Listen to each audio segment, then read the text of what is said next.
Hi, William here. My next project is going to involve this rather large chunk of Bur Chestnut provided to me by Mike Kennedy at Twisted Shanks and Turning Blanks. It's about 24 inches by 18 inches by 3.5 inches deep. It's quite old, it's very dusty and dry and heavily wormed.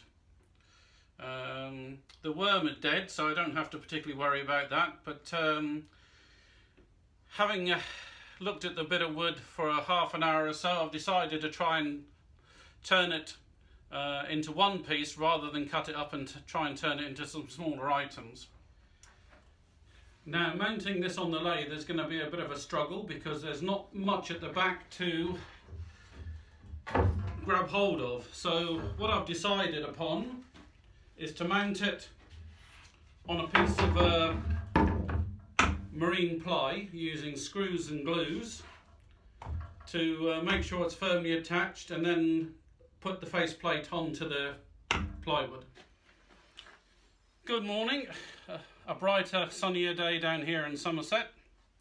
I've spent half an hour mounting the piece of Bur onto an improvised faceplate, which was the piece of marine ply, roughly the same shape as the piece of Bur. I've hot glued that where I can and reinforced it with a dozen screws of different lengths depending on the reach to the hard point in the Bur, and then the standard 150mm Axminster faceplate onto the plywood. Okay, I've mounted the Bur onto the lathe, and it's surprisingly balanced. Okay, so despite the fact I thought it was quite well balanced, it doesn't seem to want to turn beyond about 300 RPM before the lathe starts leaping around. So I guess I'm going to have to live with that.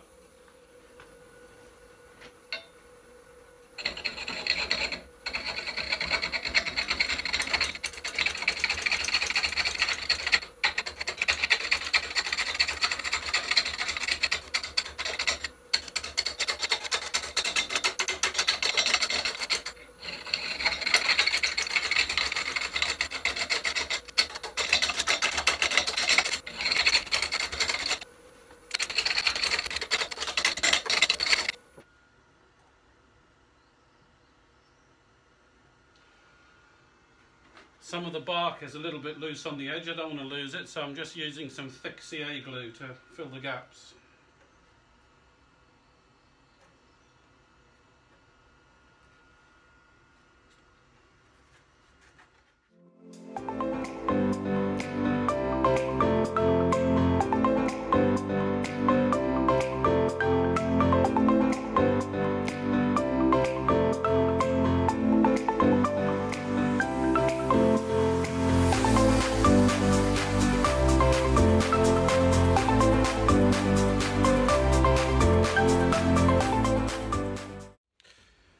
So, as I was turning it to square the end off, I got the idea to put some bandings around here and maybe to colour them or put some gold paint on them or something.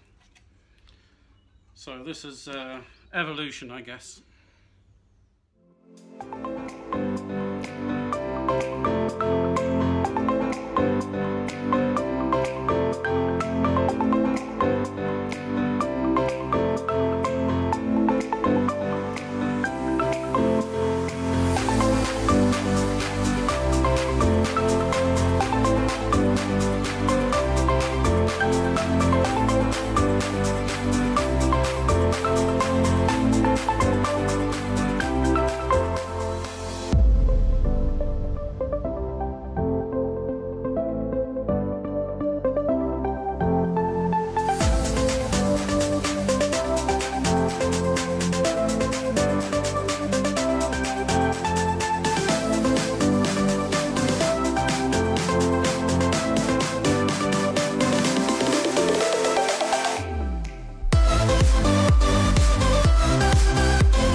So, the melamine lacquer that I put on the back has dried okay.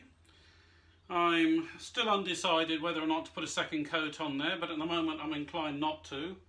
I didn't want a particularly glossy back, I just wanted to seal it and stop bits flaking off.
So, there we are then. I guess it's as finished as it will ever be. Having finished it, I am beginning to get the impression it could do with some colour red in it somewhere. But anyway, I might revisit it at a later date. It has turned out more or less how I expected. And it does prove that actually, if you improvise, you can turn quite big chunks of wood on your lathe quite safely. As for the back, it does sit quite steadily without the need for any additional feet, which I thought I was going to need at some stage. And I did decide to put an extra coat of melamine lacquer on, just to balance up the shine and the dull bits.